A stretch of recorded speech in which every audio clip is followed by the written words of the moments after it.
Alors, il s'agit ici d'une limite assez coriace et je vais donc la rédiger pour vous. On veut la limite de g de x lorsque x tend vers 1. Donc le domaine de définition de la fonction g, c'est l'intervalle moins l'infini, 1, 1 exclu, parce que g de 1 n'existe pas, on ne peut pas calculer ln de 0. Je fais un bref petit rappel sur une limite qui est très importante à connaître, qui vient du théorème des croissances comparées. C'est la limite de x ln de x quand x tend vers 0 par valeur positive, et ça vaut 0. C'est vraiment une limite très importante qu'il faut connaître par cœur, une limite un peu difficile à retenir parfois, donc je vous mets un petit cœur pour que vous reteniez cette limite importante. Du coup, que se passe-t-il? Je vais calculer la limite de x carré moins 2x pour commencer.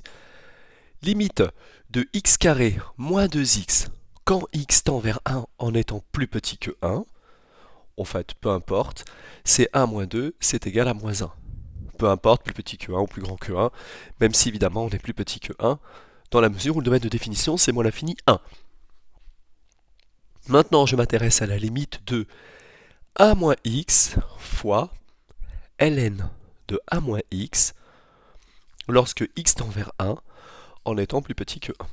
Alors si x est plus petit que 1 moins x tend vers 0, mais un 0 plus, puisque je fais 1 moins quelque chose qui est plus petit que 1. Ça revient à calculer la limite de x ln de x lorsque x tend vers 0 par valeur positive, et ça donne 0. D'après le théorème des croissances comparées, d'après le TCC, évidemment, en posant grand X égale 1 moins X, il faut donner tous les détails. Donc, qu'est-ce que j'en déduis? Eh bien, j'en déduis que la limite de g de x lorsque x tend vers 1 par valeur inférieure, avec x plus petit que 1, c'est égal à moins 1, moins 2 fois 0, c'est-à-dire moins 1. Et c'est terminé pour ce petit calcul de limite. Merci d'avoir suivi Gizmat.